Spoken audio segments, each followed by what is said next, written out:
this afternoon's session is about how do we actually work with this chart in a way that's this workbook that I've created here. It's a fill in the blank, but it's also here so that people can take notes as they learn a new skill set. Again, this is a technique. I'm not right, I'm not wrong.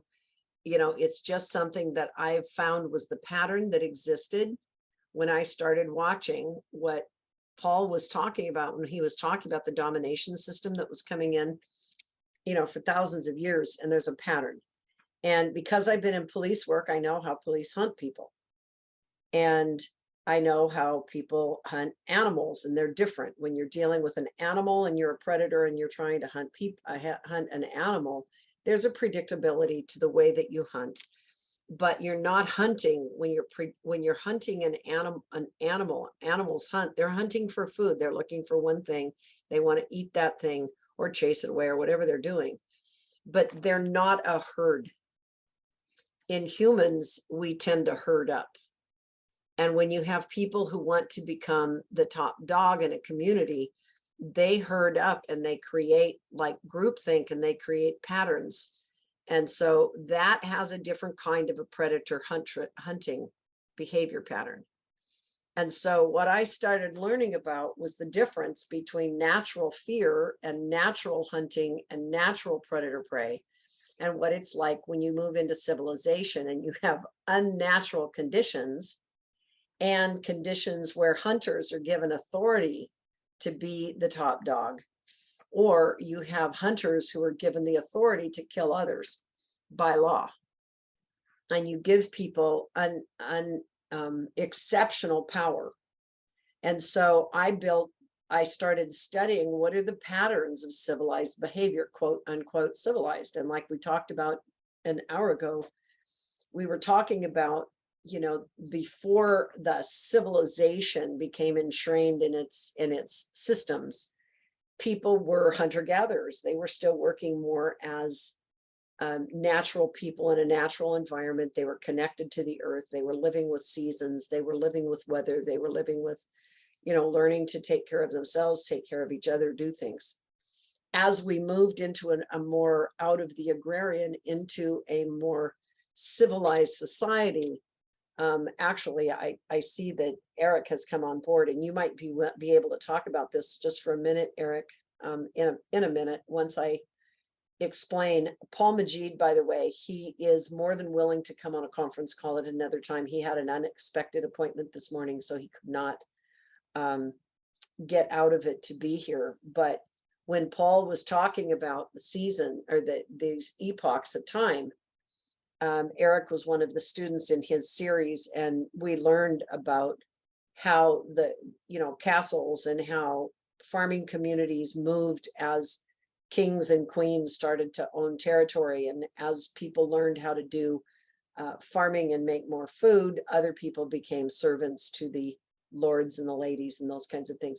Do you want to talk just briefly, Eric, if you're available, about your construct, your idea around vestments and investments? That really broke my brain open, because I'd never ever thought about investments as being anything other than an economic conversation. It was just about investments. I didn't look at my original root words. So if you're here, yeah, Eric, thank you.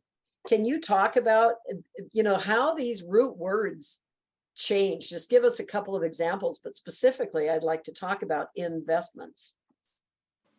Well,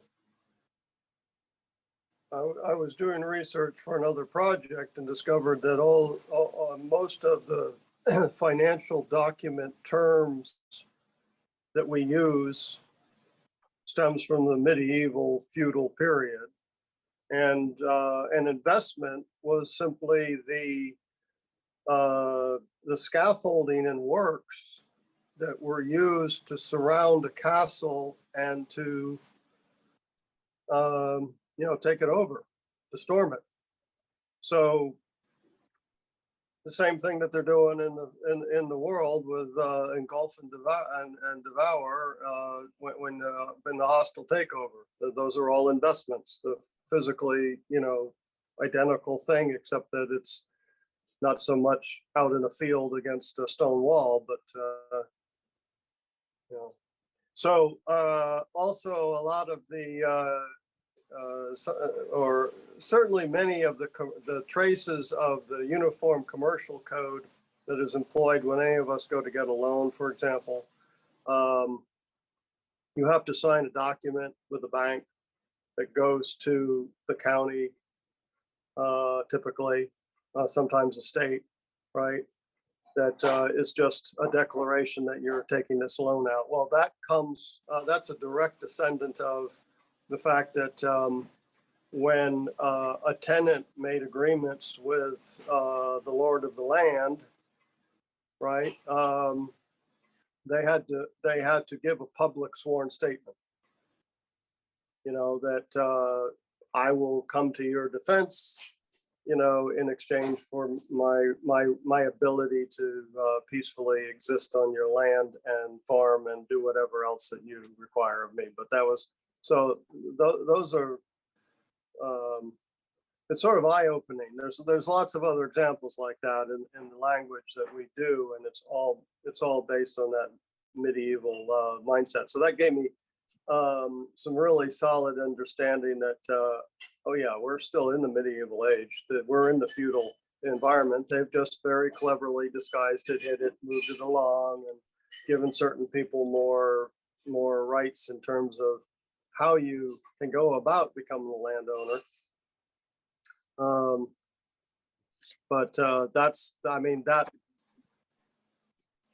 word right there, landowner, it's completely bogus. There isn't a single citizen in the United States that owns land. And if you don't believe me, don't pay your taxes and see what happens. So it's just like nonsense. We're not landowners. Well, and part of the story going back behind that, and I don't remember if it was you, Eric, or who it was that was talking with me about it. It might have been Brad, Alona, was talking to me about the fact that the vestments are literally the castle walls. Yeah. And the people who live, I think it might have been you, Eric, I don't remember, in vestments, the people who lived inside the castle walls were the hierarchy. They were the privileged, they were the lords, they were the kings, they were the ones who owned and expected everybody out there in the field who was growing food and doing work to honor them and put bring their goods to the castle, and the castle owned the investment. They were inside the vestment, literally. Yeah, and so there was an existing caste system all through there, probably has something to do with the term castle, and you know, the castle keep was for the king or whoever was the land owner by right in agreement with the larger king, and the general notion was you can farm, you know, we'll give you grants to farm in different categories, serf or tenant and so forth, and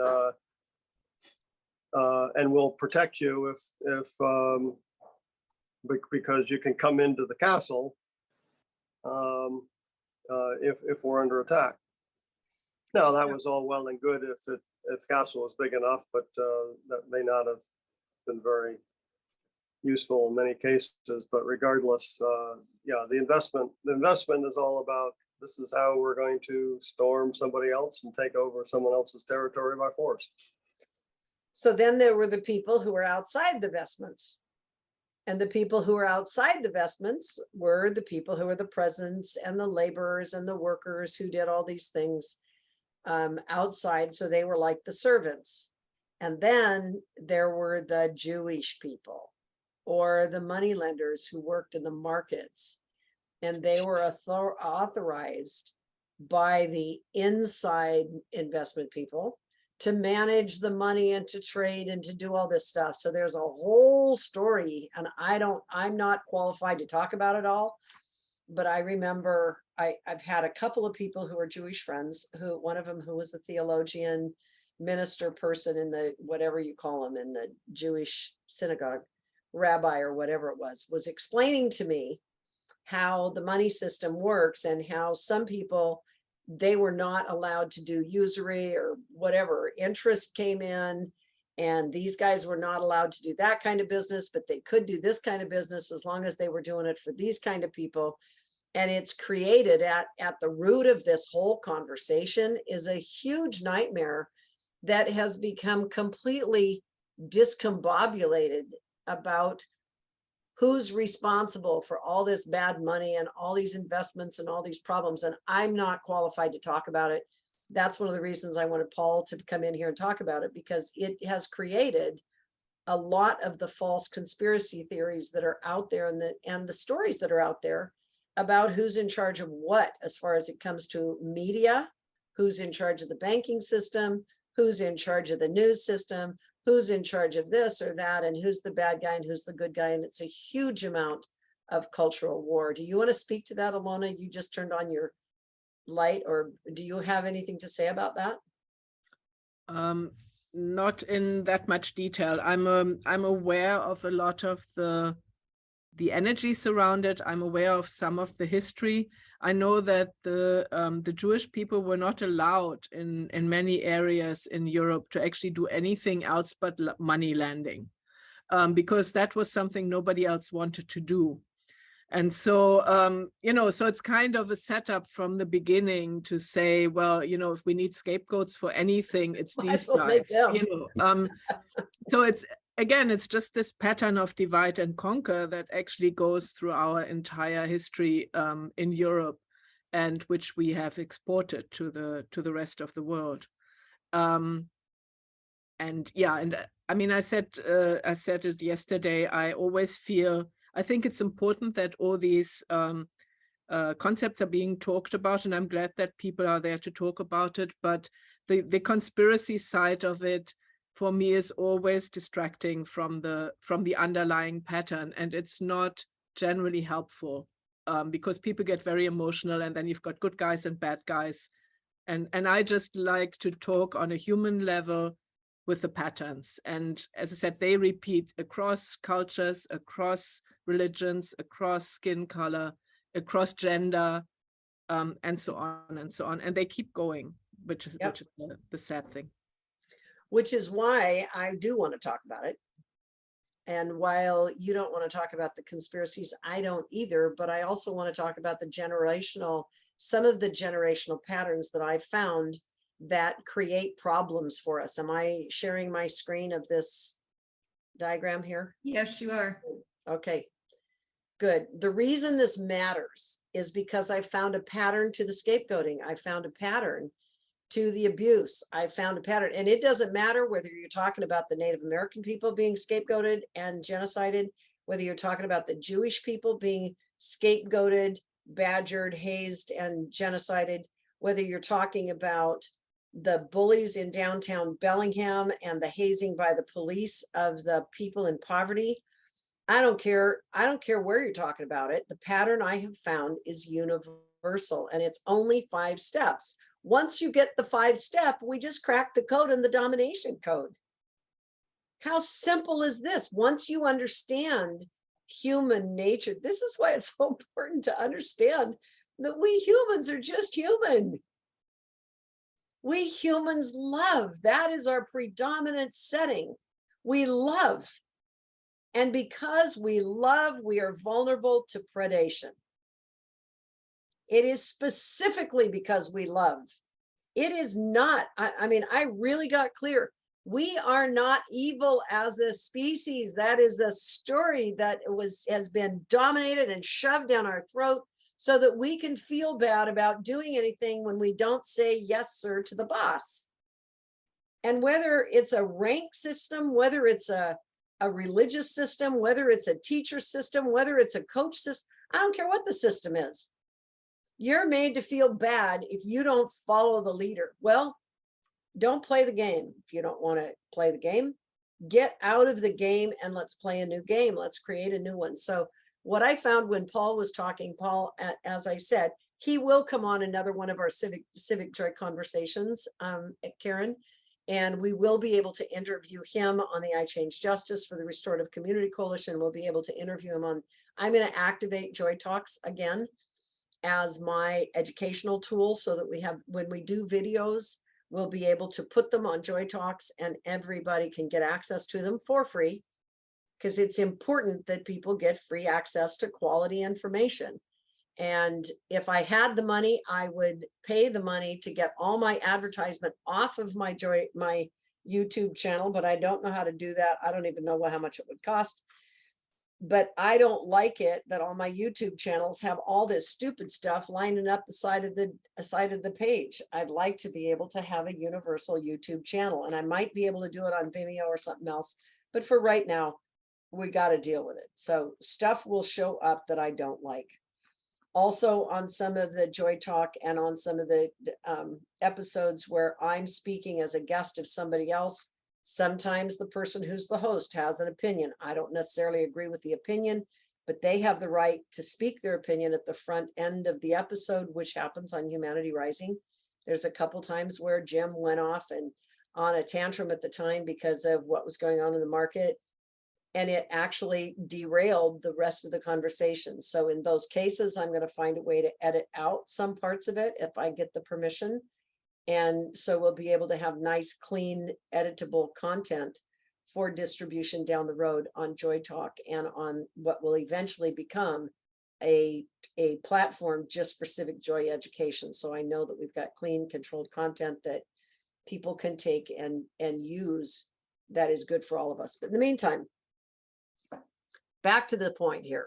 I've been trying to get to this slide for a while. And what I want to say is that the 5-step formula, I'm going to say it again.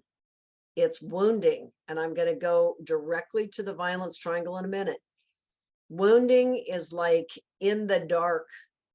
They've targeted you. You have a vulnerability. You've signaled it either because you are wounded or you're hurting or you're actually vulnerable because you are poor, or you got in a car accident. Something happened that made you less strong than the person who's coming to save you. The person who's coming to help you has a dominant position naturally over you because they're stronger than you.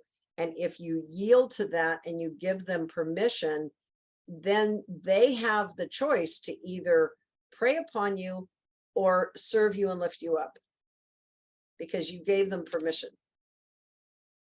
Okay. As soon as that happens, that's the tipping point of whether somebody's going to become a predator, a predator, or an empowering person, an empowerer. So at the point of wounding is the decision point at any point as to what's going to happen next. If the person decides that they're going to prey upon you, then they typically use direct violence. There is a direct, overt action taking against you to establish dominance. Yeah, the higher, the I'm over you. And if you yield to that, then they will use structural violence to control you, and they'll restrain you or take you or do whatever it is. And then cultural violence is what they'll use to protect themselves from being the bad guy. I'm talking just human stuff here. They'll use, I have the right, I'm okay, it's okay, you're weaker than me, you know, you were in the wrong, whatever it is. They'll use cultural violence to finish the domination, and then they will actively dominate, oppress. And I use the term delete instead of genocide because I don't want to use the genocide word in this model.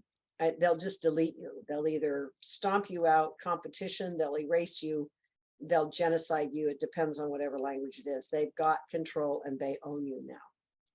So that's the 5-step formula. Now, what does that actually look like over here?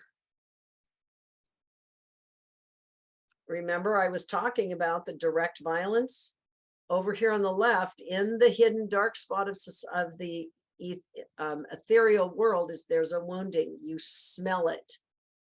You will know when a predator's around, when a dominator's around. You'll know when you're weaker.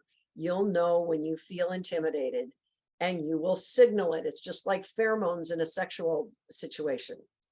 Okay, when people are wanting to mate, they emit pheromones. Okay, and that will trigger the sexual hunt. Okay, it's the same thing with fear. It's the same thing with all of our emotions. People can feel you and they sense you all the time. Your sign language, your body sign language, your bioenergetic intelligence will transmit, and people will approach you or not. And if you are wounded, if you are the weaker one and you submit to them, then comes this violence triangle. Or if you want to talk it from a nice place, this is where the simple fear triangle happens. Just simple, the predator prey parasite behavior pattern, the victim rescue or persecutor pattern. This is the one that everybody teaches us. I talked about it the other day, the Cartman drama triangle. It's the pattern of storytelling and story trapping. And it's common and it's everywhere in our media. So it's become the psychosis. It's actually become so much of our therapist world. It's the addiction pattern. It's the abuse, domestic violence pattern. I mean, we just tell it everywhere. It's every single cop show on TV. It's virtually all of our high adventure television, most of the television. I can't believe it. If you go on Netflix and you look at all the movies they got, oh my God, it is loaded full of this story. And then what they do is it's not just a small fear game. It's that capital F-E, capital E, capital A, capital R. Fabricated evidence, fabricated emotions, fabricated ecosystems, fabricated economy, appearing real. And it's not true, but guess what it does? They all trigger your emotional response, and they can trigger your behavior response, and they actually set you up to be vulnerable for the next thing. So it's very subliminal, it's very patterny, and we can break it. Because the pattern to get out of this is to recognize that your physical body, your mind, and your spirit are under your control, and only under your control. You are the only one who has to live with you the rest of your life. You are the only one who knows everything that's happened to you.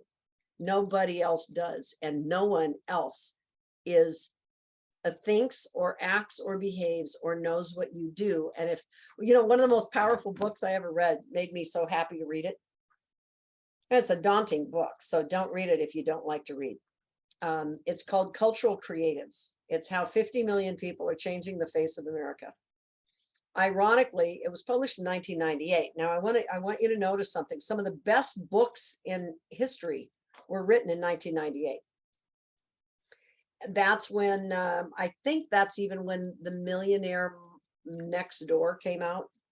It's also when Blessed Unrest came out. Paul Hawkins, or whatever his name was, one of the guys that was in the environmental and sustainability movement. It was when the Seeds magazine came out. I mean, there were a whole bunch of things released in 1998 that were all squelched in the media. They never made it to public acclaim. They were specialized books that came out, and if you happened to be in the field, you learned about them.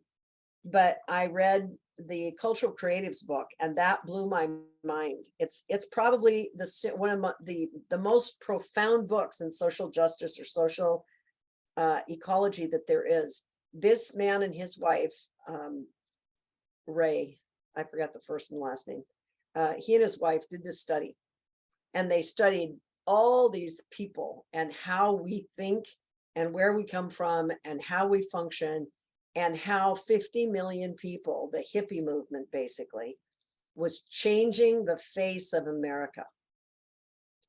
And that was the first time that I realized I was unique. That was the first time I realized that nobody was like me. And that was a thank God good thing. And I realized that every single other person out there, all of you guys, you are so unique. There is nothing the same about any of you. We don't even speak the same words because we have no idea. What I just said, I don't have any idea of how any of you guys heard the words, because your context within listening to me is completely different. I have 65 years of experiences that have have enculturated me, conditioned me, given me definitions of words that I use all the time in my field. And you guys, I mean, I even made up words. How could you guys possibly know exactly what I'm talking about? The only way is if I send my emotions with my words and you have a clue as to what my emotions mean, then there's a way that you filter my words into your head, and then you reorganize them and classify them in your head based upon all the experiences that you have, which makes us absolutely deliciously different. And therein is the opportunity. Therein is the richest opportunity in the history of humanity, is that we got 50 million people in America all thinking different. And a bunch of people did read that book. And what he said in there at the back end of the book, he said something that made me realize that I had a project to do. He basically said, I don't know how to organize all the people, whatever. So I created a platform called Uniting Creatives, and it was going to be a social media platform to get people to team up at the time. And I put a bunch of money into programming it and trying to hire somebody to do it. And it cost me a fortune, and nobody could do it because I was ahead of the curve in social media and technology. But Uniting Creatives led to my creating a platform down at the waterfront, which was a business plan for an educational center. And guess what? 20 years later, we're sitting here. We've got an intentional change network on Noble Goldman. It is the current version of a collective intelligence gathering platform where we can come together and share our wisdom as teams moving forward. So the point of all that was that the Uniting Creatives book allowed me to believe that it was okay that I was Polish. It allowed me to believe it was okay that I was raised by crazy parents. It allowed me to understand and appreciate the fact that nobody thinks like me and that I wasn't odd or bad or anything. Everybody was out of order. So it took all the reins off. Yes, Carol Sue. What is the author of that book? Because I looked it up on Z Library. Philip Ray, I think. I'll look it up. If I see it on my shelf, I might be at the office. Philip and somebody Ray. If you find it, Mel, if you could look it up on Amazon, I'm sure it's on there. Oh yes, I didn't go to Cultural Amazon. Creatives. Go to Cultural Creatives, you'll see it. I do have a friend who I believe has a website called Cultural Creatives. Yeah, check it out. It's Philip and Sherry Ray or something. I can't remember. Anyway, it's an amazing book, and it's really powerful. So if you guys each read it, what you'll start to see is how unique and different you are. Mel, what is that? Is it Philip and Sherry Ray or something? I can't remember. I'll be honest with you. I can't remember the exact one. I think Philip sounds right. Yeah, Phil, somebody will find it. I had it, it's been a long time, but it's a great book. You're absolutely right. Life. Yeah. Just like Blessed Unrest. Blessed Unrest came out at the same time. The transition movement happened at the same time, or roughly the same time. And the transition handbook, that got stuff too. All of these things that were bubbling up in the market between 1998 and 2003, they got squished in the market for a whole bunch of reasons. And it doesn't really matter why. But I think one of the things that Paul Ray. Paul Ray. Paul, okay, Paul. Yeah. Okay. Paul Ray. I think what's important to remember is that in terms of the moment in time of our culture, that was the period of the transition into the Reagan era.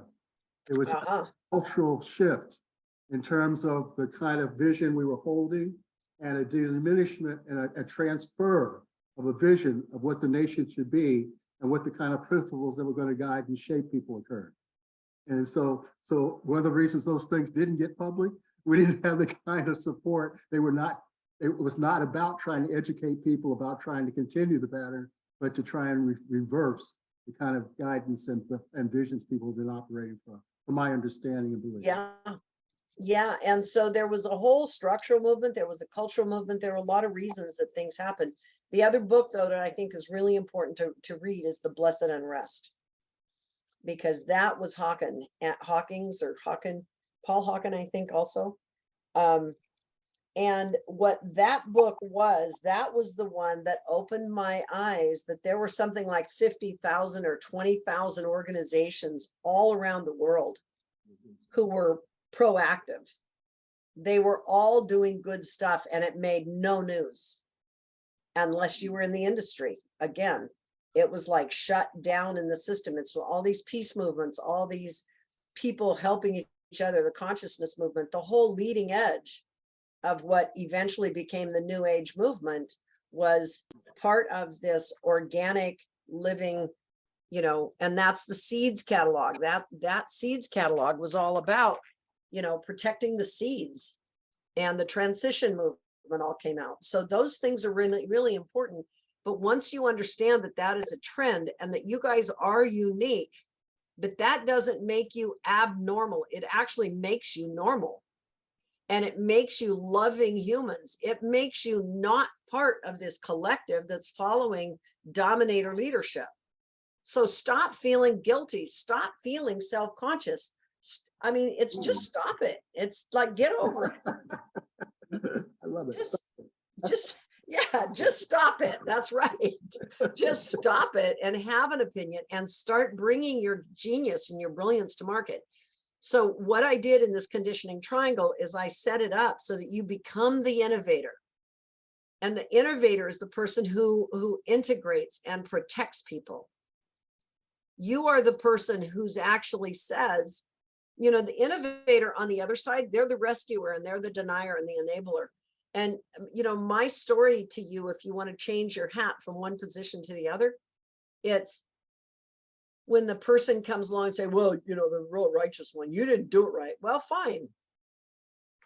Apparently it's not right either, because we're in conflict right now. So if you're so smart, tell us how to do it so we're not in conflict.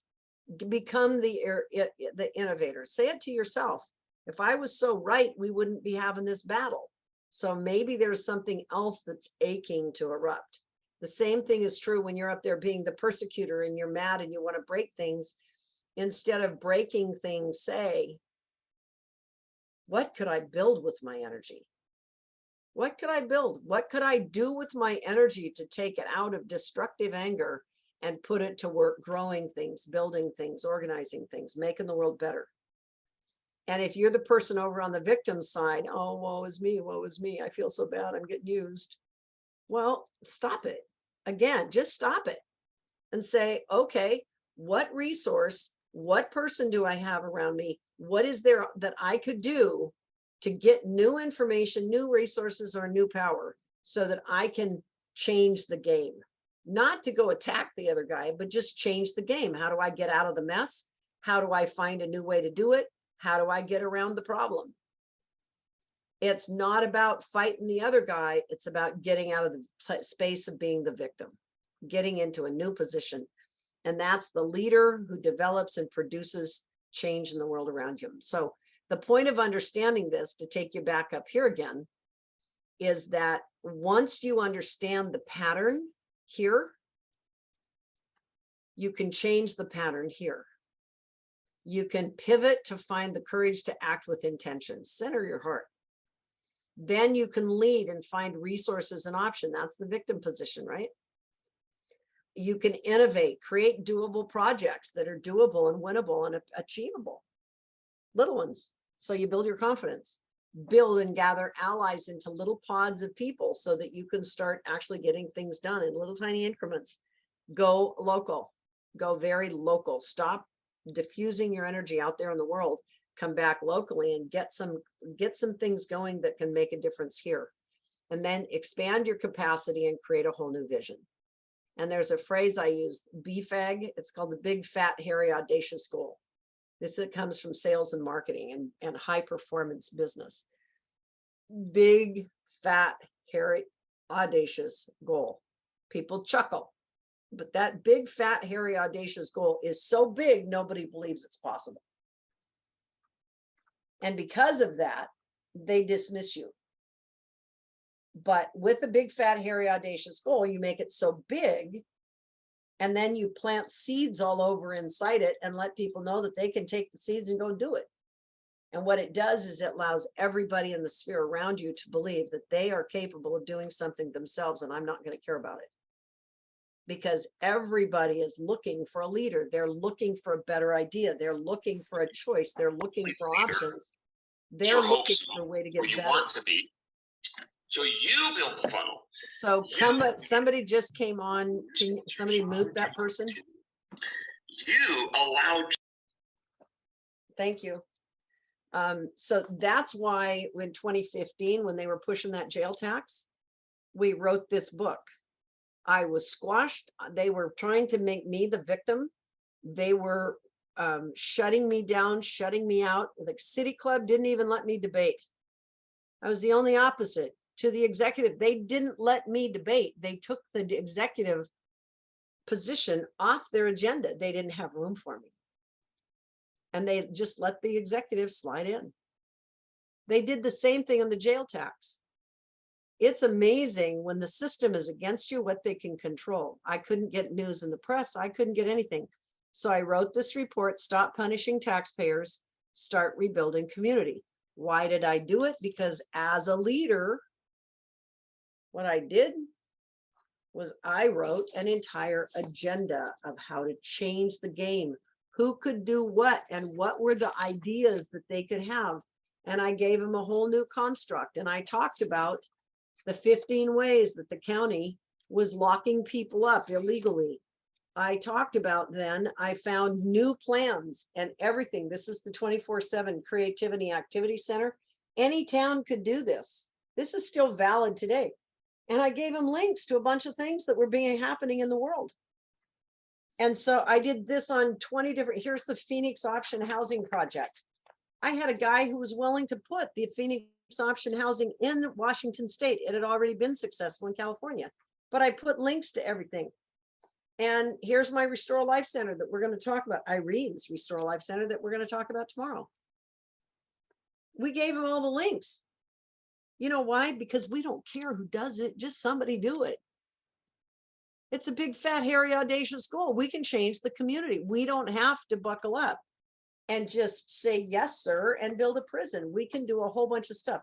There's 30 pages of ideas in here, and we just compiled them and gave them away. And that's what we're doing this afternoon and tomorrow and the next day. We're writing the 2022 version of that report. So here's the 5 steps to get out. It's really simple. I've given you a blank chart. You can download this. It's a blank chart. What are the 5 things? We're going to take a couple. I'm going to show you a couple of ways that it happened in Whatcom County and show you how we can get out. Okay. So specifically, any questions about what I'm talking about so much? Can I stop talking about that and give you an example? Okay, good. Thelma Foreman, welcome to the call. Cheyenne, welcome to the call. If you do want to introduce yourselves, feel free. I'll let you have position. Otherwise, we're going to keep on going. And as people do have questions at this point, I'm more than willing to take feedback. But what I want to show you is how on January 28th of 2021, our county was directly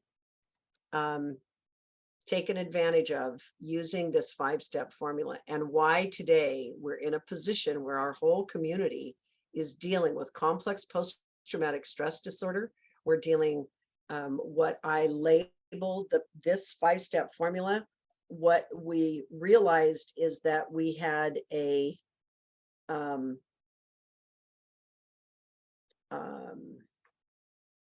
I called it complex post-traumatic or compound civic domestic violence. I realized that this is a legalized, this is emotional terrorism in short. But I didn't want to use emotional terrorism because then you get red flagged and you don't get to say anything anywhere on social media.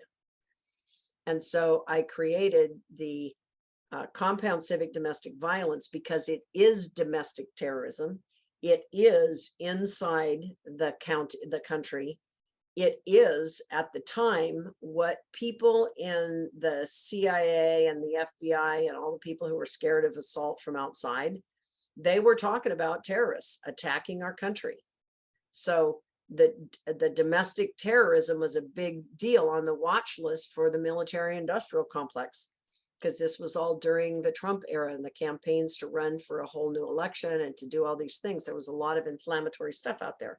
So I took the words emotional terrorism out of it, and I called it compound civic domestic violence, because there are compound layers of violence that are happening inside our domestic environment, and it's creating compound stress. And it is just like the father or the domestic, the household in a domestic violence situation in a family. Someone is the dominator, whether it's the man or the woman, it might even be a kid. I don't know. Who's ever in charge of the hierarchy of a family unit can create terrorism inside the family, and everybody has to kowtow to that person. So whoever holds that power of kingdomship, or the emperor, or, you know, whatever it is, they're the ones that control the violence.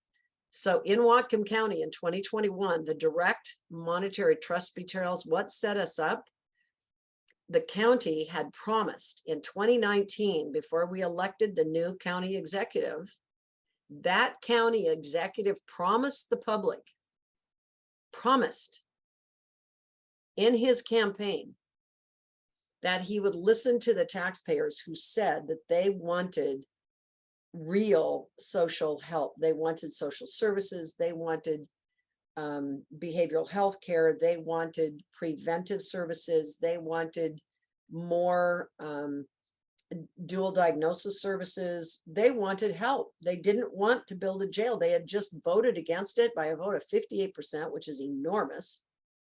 They voted against it at 58%. They shut the county down the second time in a row.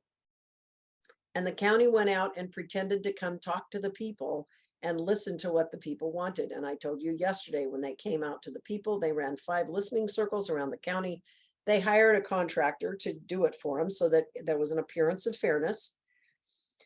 But the question was, why did you vote against the jail?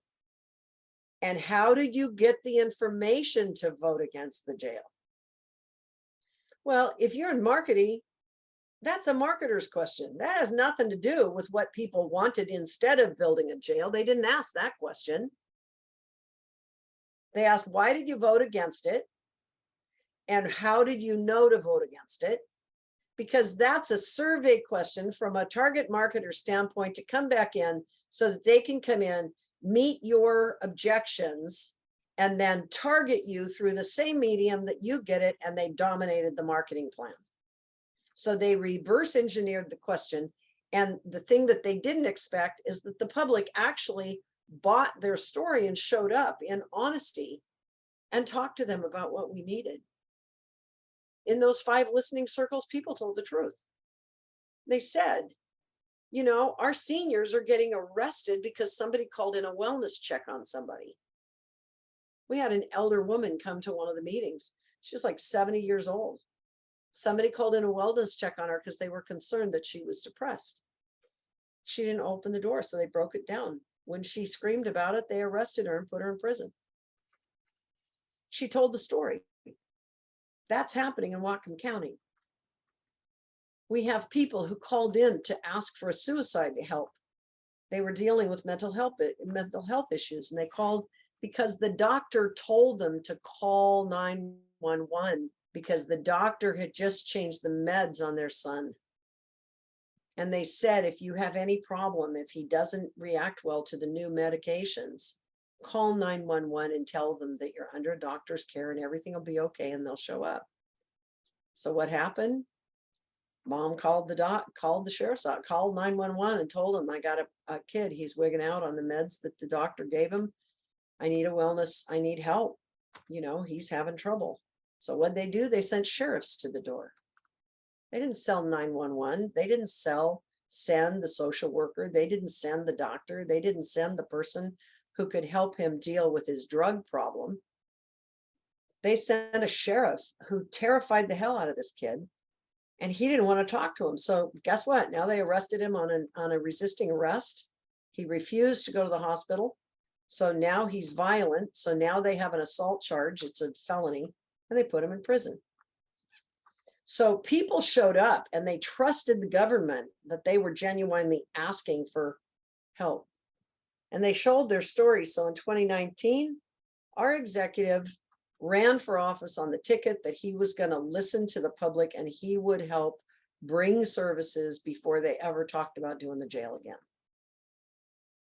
2020, he was elected to office. 2 months later, he's put in position, and he says at the very first county council meeting for the new elected position, he says, well, sorry, folks. After I got elected, before that, I was county council. After I got elected, I'm going to, I had a meeting with the sheriff, the prosecutor, and my executive assistant, who was the old county executive's assistant, and the head of the council, and we've decided that we're writing off on this contract to hire another jail prison building contractor to come do a marketing plan for us, to organize all the mayors of the community to agree to a jail plan so that we can pass taxes by this fall, so that we can then put a jail tax initiative on the ballot and build the jail. And after we do that, then we'll do a mental health interview or an assessment to see what kind of mental health services we need to put inside the jail. Do you understand? Do you understand the pivot? That was a complete, that's why I call it the BS games, the snookeries, because it was a complete bullshit move. It was a double ender. They came in with doublespeak. They did not tell the truth when they asked the public's opinion. They promised the council members who were sitting on the council and the county executive who was running for office, everybody agreed to do a new plan. And they created a new stakeholders advisory committee. And I was nominated. I applied to sit on the committee because I actually thought that maybe they were going to do something good. And I wanted to see if I could get inside the system and help guide it. I was willing to donate my time. And in 2020, at the very first meeting, the county executive betrayed his promise. All the county, or some of the county councils, anyway, they passed this thing. They wrote a jail building contract to hire the jail building planners to write a marketing plan to sell the jail tax. $629,000. We could have put $629,000 to work in the community, saving people's lives, and we would have completely bypassed the jail bullying that happened the next year. They didn't do that. But COVID hit. So by March of that same year, COVID hit, and suddenly, guess what they did? They shut down the Stakeholders Advisory Committee because we had managed to get inside and get some voices on the team. They shut down all the task force meetings. They shut down all the county officers because it was COVID crisis. They had excuse that under emergency preparedness conditions, they shut down all communications. Taxpayers were out of voice. The Stakeholders Advisory Committee was basically nuked. And I resigned from the committee immediately because I realized that I had just gotten throttled, because as soon as I signed to become a member of the Stakeholders Advisory Committee, guess what happens? Now, as soon as I'm appointed, I go under the Meetings Act, which says that I can't talk to other people on the committee. I have to abide by the open public meetings laws that are in order. And basically they put a muzzle on me. And I went, oh, they put a muzzle on me because they gave me a title, and it would be illegal for me to violate those rules if I accepted it. They shut down the committee and basically nuked the committee. And we had no power, and they silenced the entire community. Nobody could talk. The county council meetings were shut down. City council meetings were shut down. Everybody was nuked. What is this? That's broken trust. Number one, they lied about helping. We had a vulnerability, direct violence. They hired the PR firms. That's direct, overt violence. And they wrote a contract. Then the emergency provisions, they backed us down by authority. And then what happened? They scapegoated the city of Bellingham and the lawmakers over the course of the next year, because it was their problem that we had the bullying in downtown. all the homeless converged on the city council and city hall, and the county They withdrew their emergency provisions, didn't do the work. And so now we have a civil war. We have the bullies against, and we have the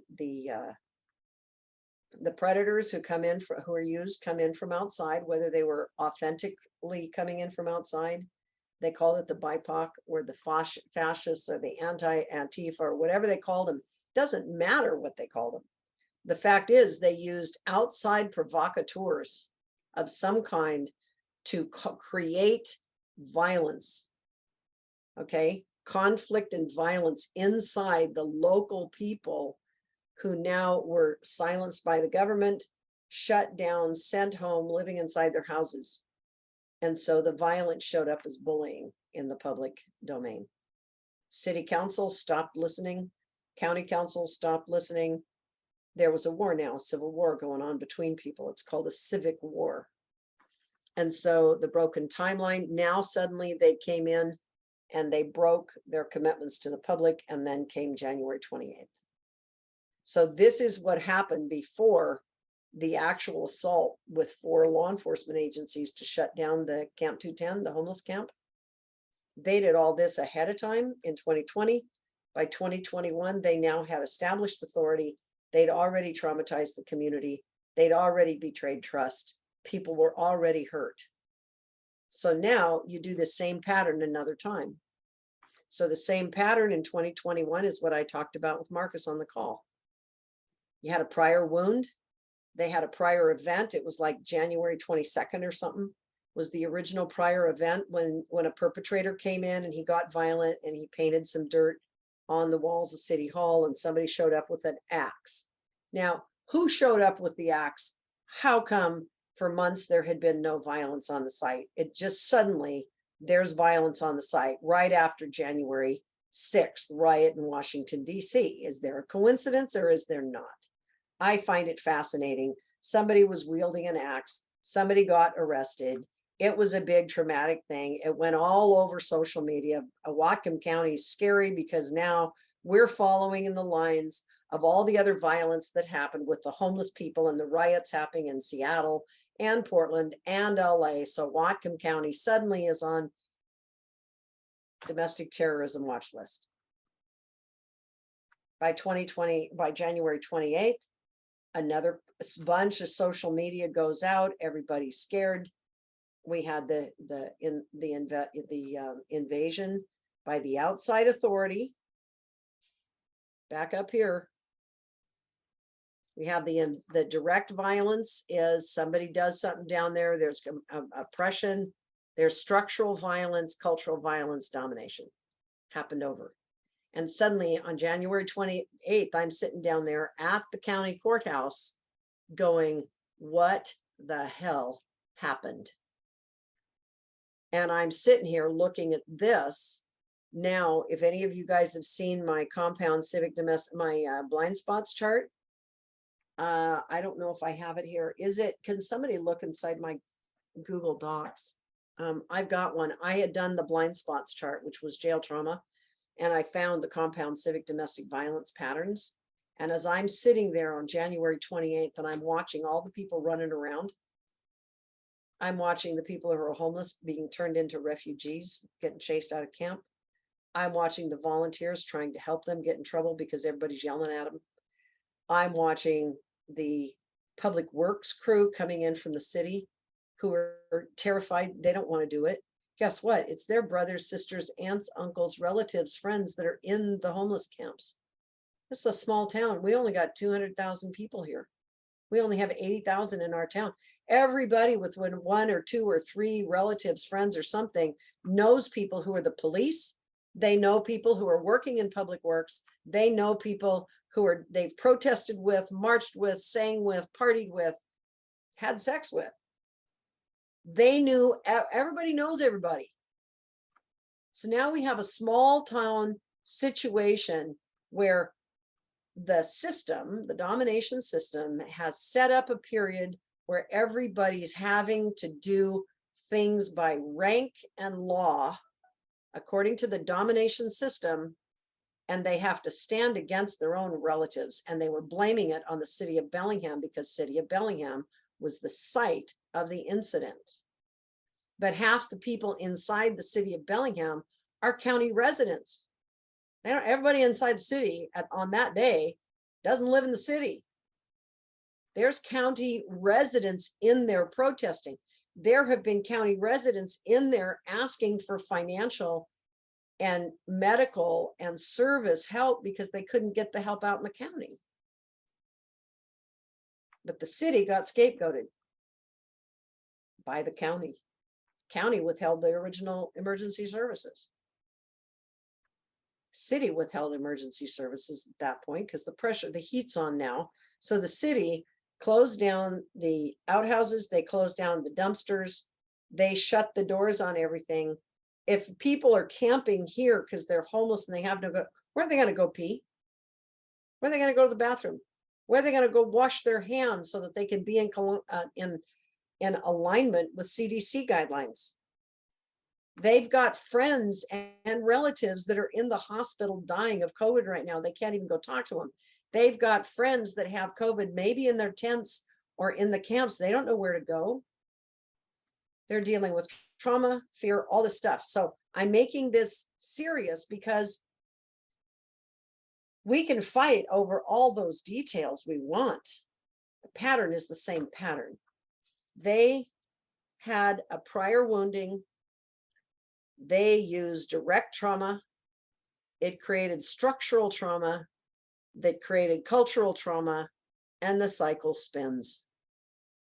And the pressure cooker accelerates, more people get emotionally charged, people stop not being able to think straight, and you've got behavioral problems, attitudinal problems, and contradictions, and no one can see their way out. And this is the kind of stuff that happens. And it repeats itself over and over and over, and then it gets bigger. It's like the big fat, infection. You drop a sledge on your toe, it's going to get great big. The more it gets big, it doesn't fit in your shoes, it hurts. You kick something else, it hurts really bad. You get mad at your husband or your wife because they walked up next to you in the kitchen and they stubbed your toe, and now you're screaming at them and you hit them. I mean, the whole thing, it just gets worse and worse and worse. And that's what we've got right now, is an inflamed system. So what do we do about it?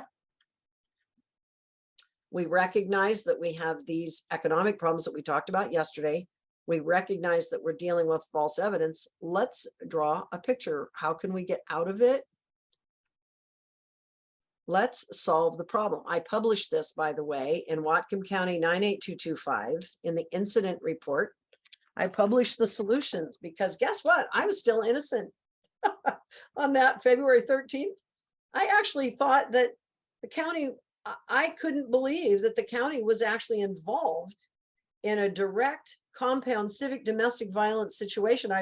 It felt like it, but I actually believed that the mayor and I didn't know who was in charge of it, but I believed that the authorities were really innocent of what they were doing, that they were all just being tricked. So I presented a plan. And I sent this report to the mayor and to the county executive. I sent it to the sheriff. I sent it to the prosecutor. I sent it to all the members of these task forces. Guess who responded to me? Anybody have any idea? Nobody. Nobody responded. I even called them and told them I sent it. And I said, call me if you have any questions. I'd love to talk to you. I've got ideas. No one responded. Why? Because they're all dealing with compound post-traumatic stress disorder themselves. And they're afraid. And they don't want to get in trouble. And they don't want to step out of line. And somebody else took the authority away, so they had an excuse to cover it up. 2 years later, we're in worse situation, and now we have serious hazing in the streets. And it was totally predictable based upon what I talked about in Whatcom County 98225. And that may sound like I'm preaching to people. I'm not trying to preach. It's not that I'm so right. I wish I wasn't right. I really wish I wasn't right. The problem is the pattern is the pattern is the pattern is the pattern. It repeats itself over and over and over in a domination system, and we can stop it. And we are the only ones who can, because we must. We must. So what do?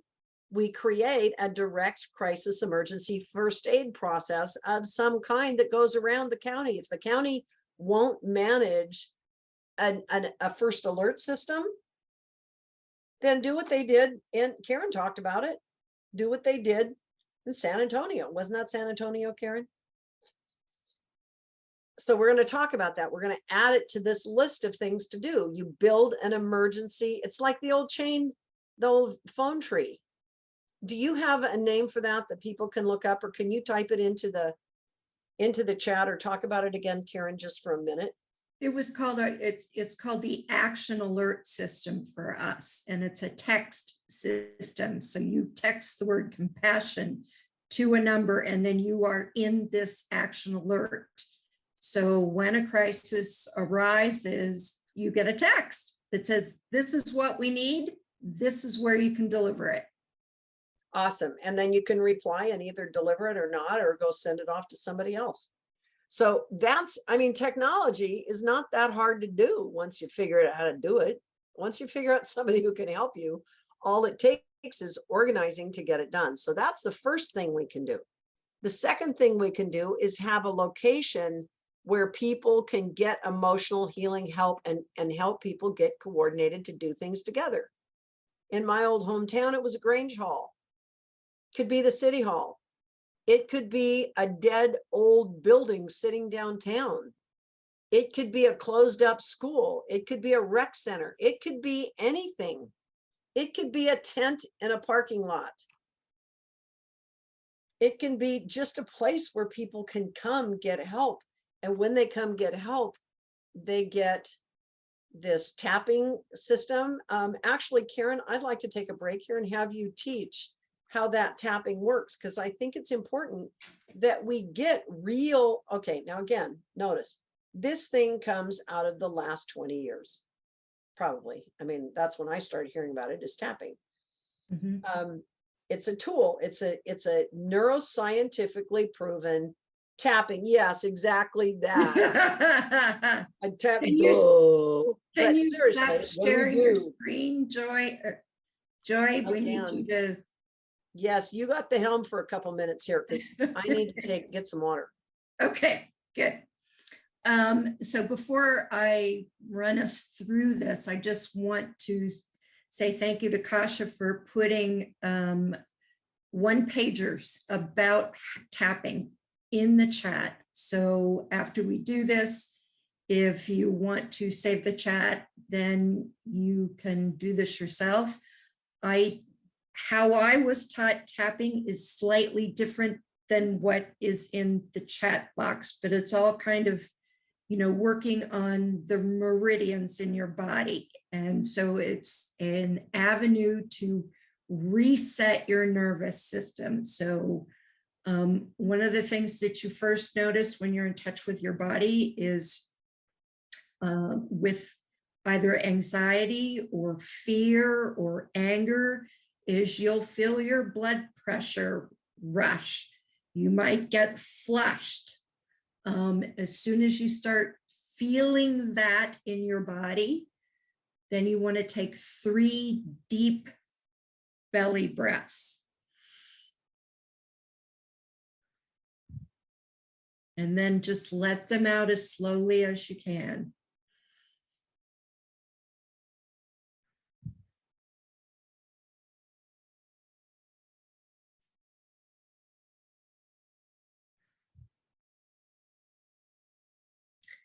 And then pick one of your hands. I usually start with my left hand because I like to tap with my right hand. And you want the edge, you want to tap on the side that's away from your thumb. So you tap to about the count of 3. 1, 2, 3. Then you move to your crown, the top of your head. 1, 2, 3. Then you move to above your eyebrows. 1, 2, 3. Then you move to your temples where your glasses kind of rest over your ears. 1, 2, 3. Then right under your eyes. 1, 2, 3. Under your nose. 1, 2, 3. On your chin, 1, 2, 3. Then kind of on your pectorals, 1, 2, 3. And then you're going to take that hand that you just did the tapping on, put it on your opposite shoulder, and that's going to kind of expose your underarm, your armpit area. That's where you tap next. So 1, 2, 3. And then you take 3 more cleansive breaths.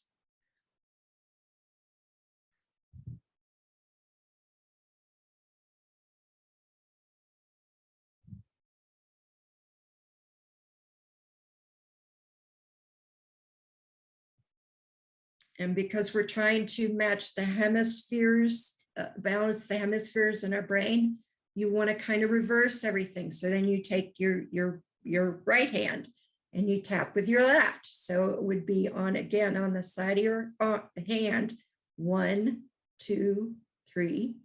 On the top of your head, 1, 2, 3.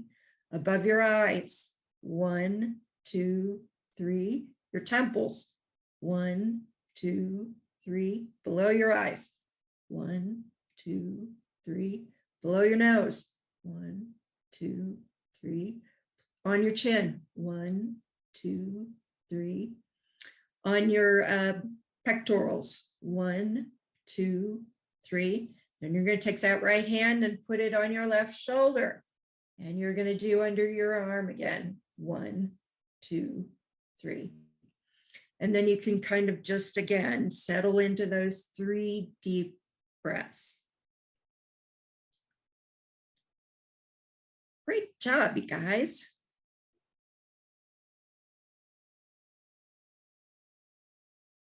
And I also, while Joy's doing whatever she needs to do, I just wanted to draw your attention to one other thing that I had put in the chat. Is when I spoke on Monday, I was trying to refer you to a website about that compassionate integrity training that is out of Atlanta, but you can receive the training through the Charter for Compassion if you want. I put a link in the chat that says Compassionate Integrity Training. This link will take you directly to the Atlanta group. And so if you want to, see what the curriculum looks like, find out when there is a training, that is available for you.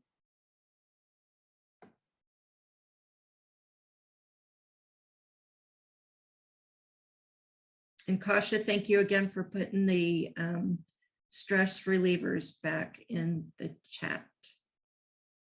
Is there anybody that wants to say anything at this point in time? So I really want input at this point because I've been talking for a while and you guys are probably tired of listening to me talk. Ask questions about it, add thoughts about it, add to Karen's things. There are actually all kinds of ways that we can help each other pull our energy down and ground it. One thing you can do is just stomp your ground, hold your hands up and stomp the earth and get your body, like lift up on your toes and stomp your heels down, and you can help yourself. Go ahead, Frank.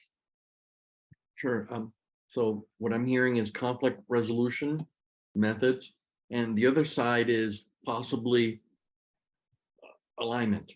You go through the vibe, you just align yourself, and it completes. Somebody else? He's our alignment man. And I know that you know some other tools that might be able to be useful. Carol, do you have any tools that are simple to learn that could help people? Yeah, well, okay, here's a real simple one. This is Dr. Sue Morter, Bioenergetics, and it's a breathing exercise that you can do right along with the tapping while you're tapping if you want. And so while I was doing the tapping, I was doing this, breathing in, grounding, bring the ground up when you're breathing in through the feet. And you can even hold your sphincter muscle tight, and then also you're bringing the air up through your belly button, through your solar plexus, and you're breathing belly breaths. So your belly, when you breathe in, your belly goes out. When you breathe out, your belly goes in. And so it's the opposite of what you think, but it is the natural way we breathe when we sleep. It is the natural way we're supposed to be breathing. So we breathe in through our feet, through the belly button, through the solar plexus, and through our heart. And then we can raise the breath up a little bit into the lungs, but it's a little constricted. We're taking it through our throat chakra, but a little constricted air up through the third eye and out the crown. So you don't have to remember all that. You're just breathing in, you're going up and out the crown.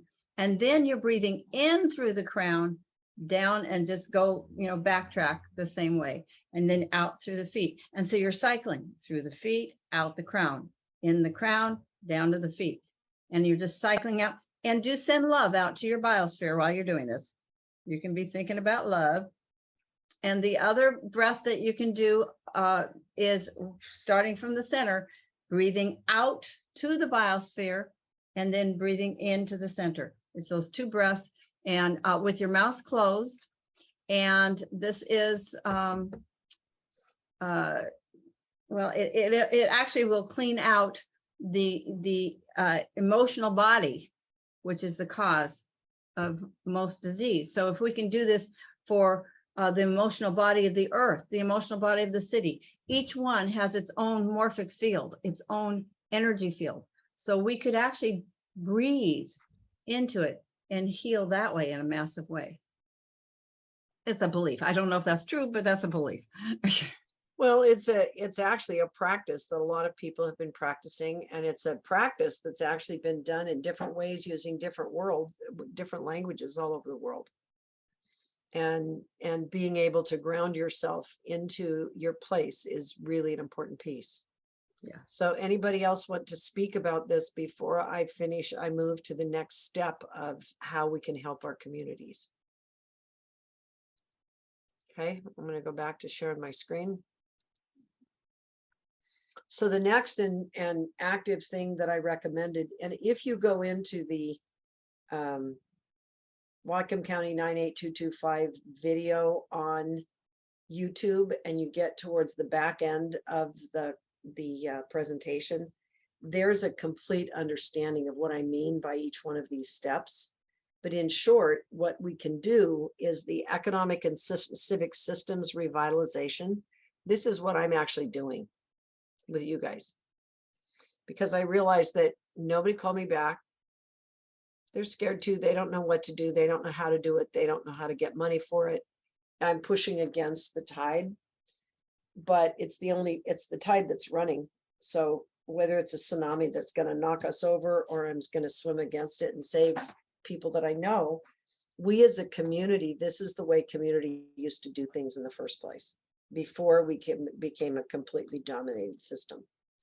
So what we can do is we can build a group of educated people from Whatcom County, not elected officials, not appointed officials. People are outside the norm.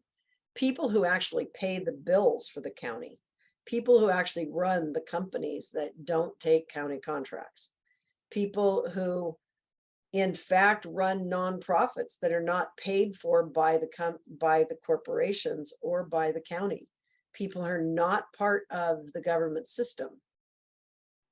Or even if you are part of the government system, if you stand up for yourself and don't want the government system or the institutional system to dominate, you want to speak for yourself, we're always looking for people who are willing to analyze budgets.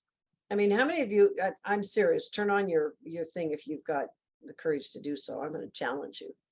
How many of you have actually ever read a county or a government budget? 2 people. I'll tell you what, it's painful, isn't it? It's completely painful.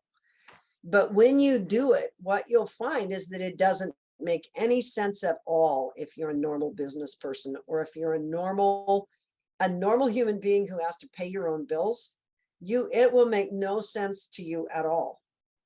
And in the beginning, I thought it was just because I didn't understand taxes. The reason it doesn't make any sense is because it doesn't make any sense. It really doesn't. It's based upon what Alona was talking about yesterday, which is the need for government to expand itself. It's a contrarian business system, just like contrarian investments. It's contrary to logic. It's contrary to health. It's contrary to the very reason why we give money to our corporations in the first place. They actually have a completely different accounting system. They don't calculate in the budgets and in the planning for liabilities. They don't calculate for risk. They actually leave all that stuff out. And they don't account for accountability to the taxpayers. Like they promised the taxpayers, for example, that when we pass these certain taxes, that the taxes would go for mental health services. Well, they didn't plan it that way. They actually wrote in the initiative for us to pass the taxes. They actually have a clause that they put in them. That's pretty special. You got to read it. It's in the fine print. And what it basically said, when people were asked to pass the taxes, which we did pass for behavioral health services a few years ago, 2008, it says that the county has the right to use the money you give them for the reasons that you give them. But if they don't use those monies up in the next year, then in the next system, they can choose to move the money. It's called supplanting. They can move the money over into the general operating fund for the county, and they can use it for whatever they want. Well, guess what happens? Every year, the money doesn't come in. They allocate it to a different project. The way they want to control the money, they put it in funds. They separate it out using executive privilege in the county council. Most of the people who are elected to be on the county council have never read a budget either, because they're your peers. We trust people. We like people. If you run for office, you must know how to do that, or you wouldn't run for office. But if you do run for office and you promise me and you shake my hand and say, yeah, I'll do it that way. I promise you, I'm gonna advocate for you. Then they get elected. And here's where the betrayal really happens, is they go up and they get hired. And they take their oath of office and they become an employee of a corporation.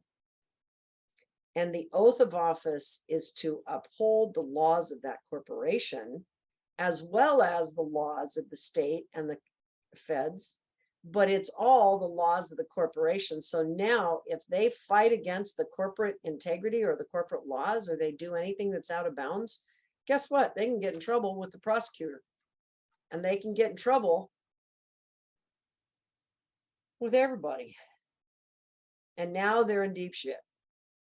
So that most of us who ran for, I didn't know it, most of us who run for office, I actually bought the story that I was here to represent the people. I actually bought the story that the corporation works for the people. And one of the harshest things I heard at one point was I was lobbying against the jail tax at a county council meeting, and the county executive had been not telling the county the truth.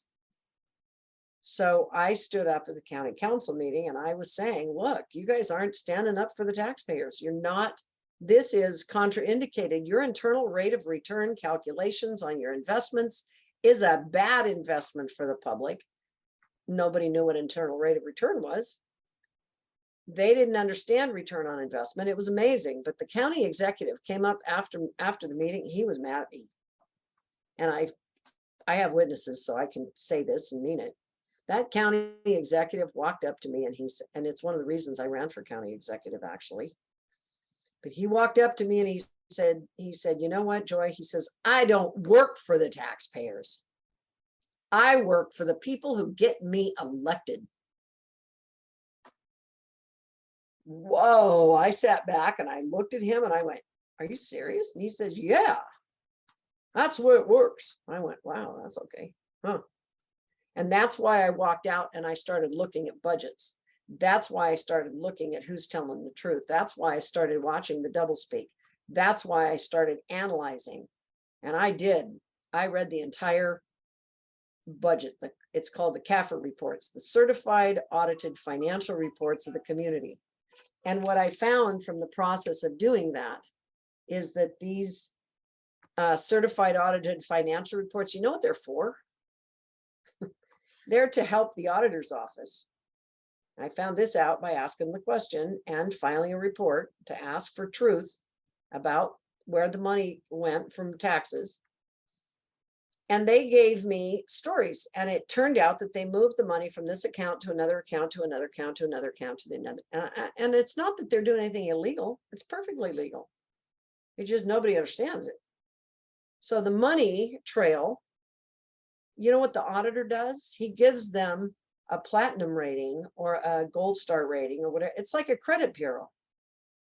They're a credit bureau for the county corporation to say whether or not the county managed the money accurately according to the law, not according to the integrity of the people who sold us the law, that when we passed it, we told them we wanted it to go to build the jail or take care of behavioral health.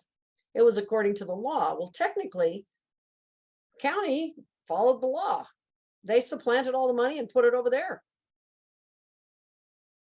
And Irene and I are sitting here looking at the auditors after we'd filed a complaint and asked them to do a bunch of research. And we went in, we're sitting there asking them. And here we're two little old farm girls. And Irene finally looked up and she says, so if it's not responsible to the voters who passed the tax, who thought we were going to be getting behavioral health services, and they put it over there, isn't that illegal? And how is that? Isn't that what you guys are supposed to be auditing for? They said, no. And she says, then what do you do? What's your job? And the woman looked at her and she says, well, we basically rate the county whether they did platinum quality accounting or not. And she's looking at him and she says, you mean you're just judging whether they move the ones and zeros around in the accounting system good? And if we have a good bookkeeper? And the person said, yeah, basically, I guess so. I guess that's what we do. And I went, oh my God, you're just a credit reporting agency. And she said, yes, because depending on how good the auditing comes, if they come in with a top level credit reporting on the auditing, they get better bond returns. They get better rates in going out in the larger things to get bonds and return on investment to the county assets. And I just went, oh my God, the public has no idea. I had no idea. So our economic system managed within the county is not what I thought it was. And I went home and Irene and I walked home. We went, well, what are we paying for them to do any of that for? Because that's not even accountable to the taxpayers, just like the Washington State Attorney General's office was not accountable to the taxpayers. I didn't finish that story. When I filed that noble cause corruption report and it went up to the state, guess who got away from being noble cause corruption? Guess who didn't get in trouble? And guess who got in trouble? I found out that the two attorneys, do you know that attorneys in office like this, they're basically exempt from prosecution. They're basically exempt from any kind of accountability. And these prosecutors, the prosecutor, literally, the county prosecutor is the attorney for the corporation of the county. That's his bigger job. He just looks like he's the criminal justice prosecutor fighting crime because that's one of his divisions, but he actually runs the civil division and he is the corporate advisor for all the departments and everybody else in the county. So when they need legal advice on how to run their departments and guess who they call? They call the prosecutor's office. He teaches them how to do everything. So he's their protector.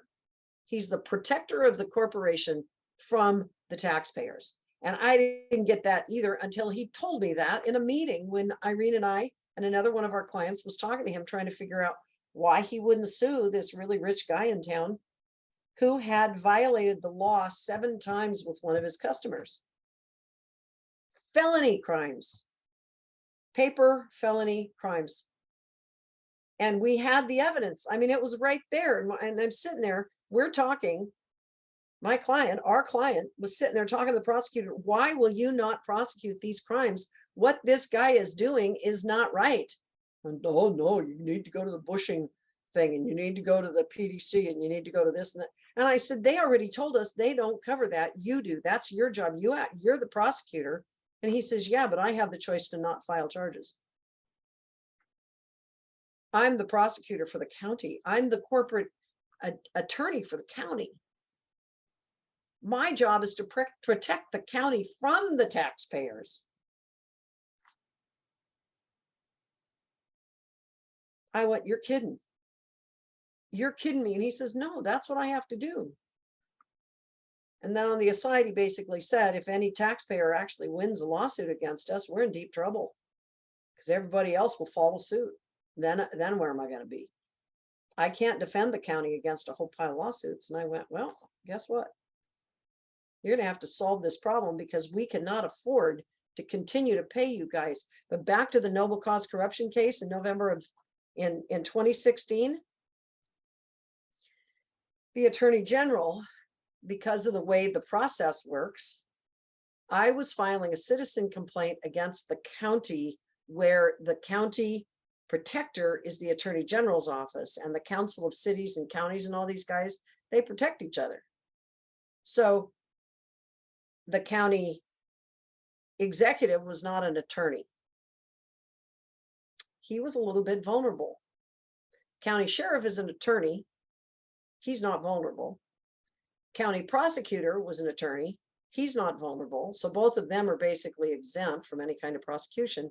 So guess who got stuck with the violation? The county executive. Guess what? The county executive was so mad at the PDC when the finding came down and he got fined and put on basically executive kind of probation for 5 years. He could still run the thing, but if he got in trouble for doing anything wrong, he was going to be in worse shit. But he got $1,000 fine, which is like a pat on the hand.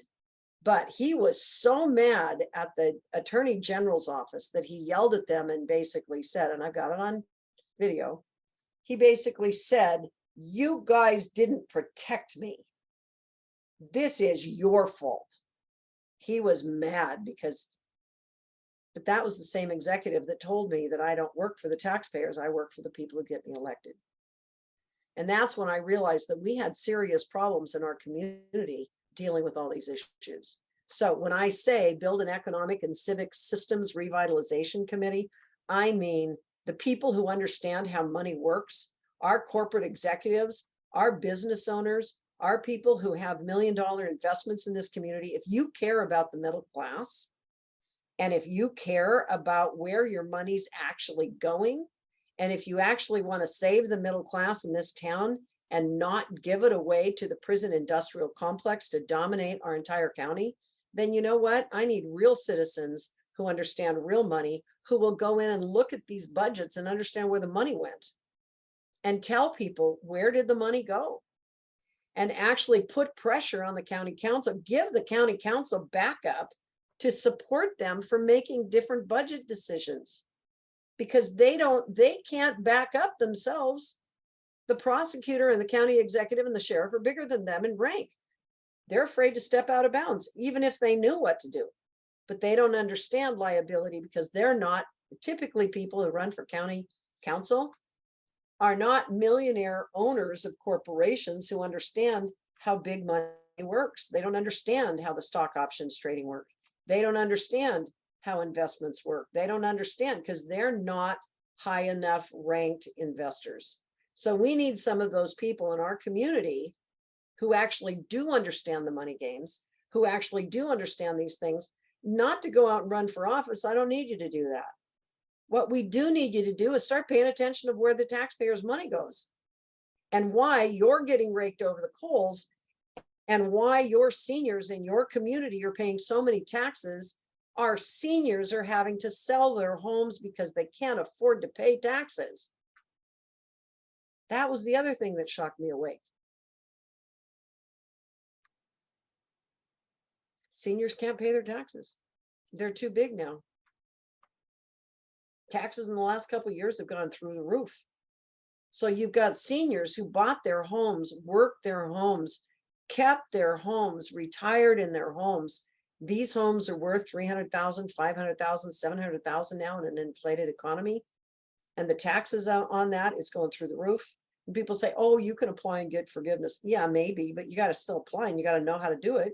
But it actually doesn't work that way. I've got all kinds of seniors in this community who own their real estate. They were taught that their best investment was holding on to their real estate and their home. And when they retired, when they got old, they would be safe. And you know what? They're paying $1,000, $1,500 sometimes a month in taxes, not rent, taxes. And if you don't pay your taxes, who's going to get your house? You don't get it.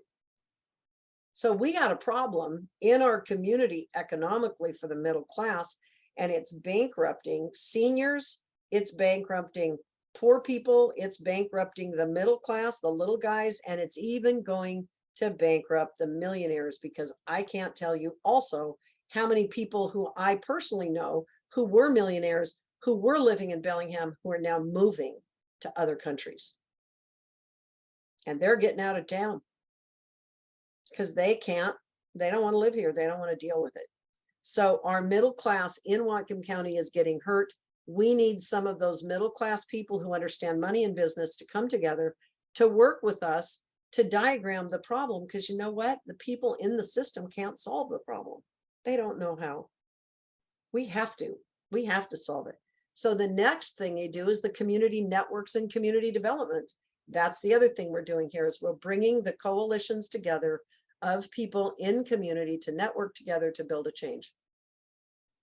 And then the fifth plan is we have to get people together to talk about how to build a real living vitality economy for your community. You actually have to go back into your community and do visioning with those civic leaders. And with that, I'm going to close this call because I just looked at the clock. I need to close this call, close this recording, and open another one. So I'm going to do that. Do you guys mind? I hate to ask you to come back in, but can you please re-sign in to the call so that we can open the 3 o'clock conversation? But I've pretty well gone through, how do we get out of it? What are the things we can do? Tomorrow's going to be even more because we're bringing in more of the community to have the conversation. But I want to finish the community with the call with you guys today. Is that okay with you guys? Can you wave and say that you're listening? Yes. Okay. I'm going to close the call. And Joy, I need to leave for the day. I will see you tomorrow. Thank you so much, Karen, and whoever, Thelma, Lauren, and Cheyenne. Please come back in. John, come back in. All you guys, Vasya, come back in, please, in just a couple minutes.